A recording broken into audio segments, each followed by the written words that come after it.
Today I shall be going over the recorded data on the planet you all refer to as Nibiru.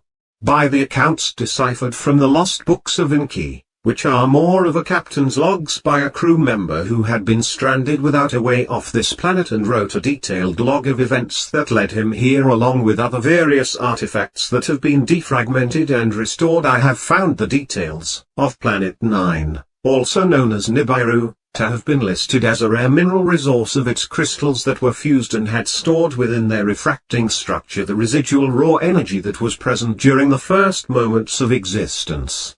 The planet itself was dated to be among the first planetary bodies to form around 30,000 to 55,000 years after the expansion, or Big Bang event. Many species had adapted a way at one point to draw from the early photon crystals through a fission process that allowed their vessels to travel at near light speed. Only a few of the types of planets exist that have these rare mineral qualities. The planet, located in the Antilles II Remnant Galaxy, or as it is known better as the Ghost Galaxy, is found right along the galaxy's edge right about here, on your screen. Now I speak as if it is still present, and that is because if you have light speed technology, then time is only as relevant as how quickly you can reach your destination. For traveling at those speeds, one can travel to any point in the universe's existence, as long as you can exceed the time it takes for light to travel from point A to point B. So if you travel to a distance, say from Earth, and look back and the light from the Mesozoic era is just reaching you and you can fold space, then you can travel to any inhabited planet at any point in time in its existence. Simple science really. So Nibiru is home of the quasi-crystalline quartz mines which I explained earlier. But as the demand for the rare mineral quickly was mined from the planet and it eventually collapsed and sort of exploded, the planet had been so heavily fractured and gutted that when it exploded there wasn't enough energy in the core to vaporize or expel the entire planet, so it now lingers in large chunks, mostly split into three large portions with a massive amount of debris cluttered round it. This would also seem as though it were the original home world of the Aesir and the Vanir, that they had come this way via a communications beacon. It seems Io was the daughter of the ruling authority at that time, but his throne came into question of who the heir was, which began a family feudal war.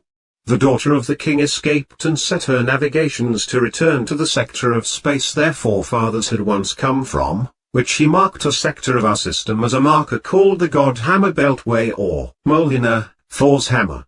Unfortunately, the information says that her signal was detected by enemy forces and she was taken prisoner, transported to an abandoned facility on Mars and executed there.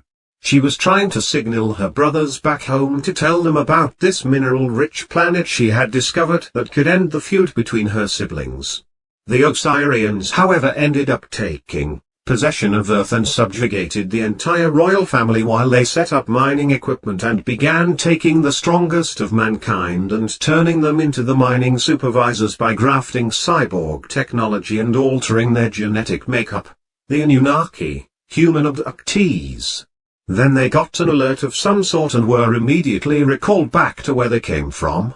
Then as they were returning with their Nibiru royal family slaves, there was a revolt against the Osirian high command and a short-lived struggle that freed the ones from Nibiru as well as others.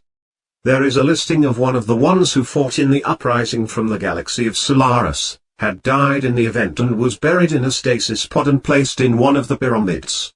Somewhere around 10 years later they returned and the ones from Solaris came to take the stasis pod home to their world, as he was a member of the royal lineage of their people too. Now I am noticing that not more than 5 years after this, leprosy started to become an issue, and I'm wondering if the two aren't tied together, especially after the implications considered during the investigations to the cause of the COVID-19 origins and its possible ties to foreign life being present on our world. If anything I have learned from this recent alien activity is that they are no more or less evolved than we are, but merely evolved differently than us is all. Now I should add that these perspectives I portray on my channel are merely perspectives that should be taken into consideration. I cannot honestly say they are factual irrefutable evidence to historical events, no matter what doctrine they come from. There is always the minute possible chance that the original tablets had been altered by enemy factions at some point, or even that the one dictating what was occurring had a limited span of vocabulary to properly transcribe what he was seeing. Even with my ability to transcend time in a projected state, there are still factors I may have not seen occurring, or what was said I may mistranslate. But those are the basic recorded details of the planet we call Nibiru. The inhabitants of Nibiru were the Asgardian forefathers who had become scattered after escaping bondage. Then it seems that later in our early history, around 200 AD to 350 AD, the Asgardian descendants of Nibiru made their way here to Earth. This colony, like their Palladians and the Osirians, were originally derived from the same species as we were, except that they may actual direct descendants of one of the colonization refuges that had escaped the destruction of their home world here in our system over 5 billion years ago, as I have tracked the possible ships' courses to have been aligned with our region of the Milky Way as they passed by each other during the alignment that is said to occur once every 32,600 years. That the ancestors that colonized that had seen the window of opportunity to reach another habitable galaxy, as they had colonies already there. The Palladians and the Osirians carried on in their dispute of civil division until they went extinct, leaving their technology and hybrid clones to continue the fight after their demise, which continued seeing neither side as a victor until the original DNA of their creators went sterile from so many duplications. Then the war ended when their clones no longer had any legitimate reason for fighting. Except that the Osirians were born and bred for fighting and war and continued their designed functions as galactic conquerors.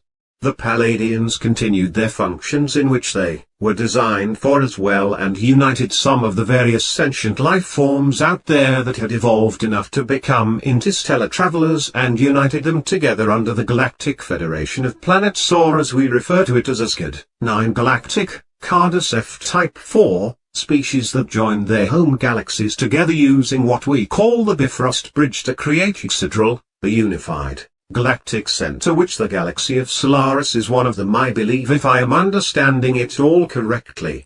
Where they all live in a symbiotic existence with each other.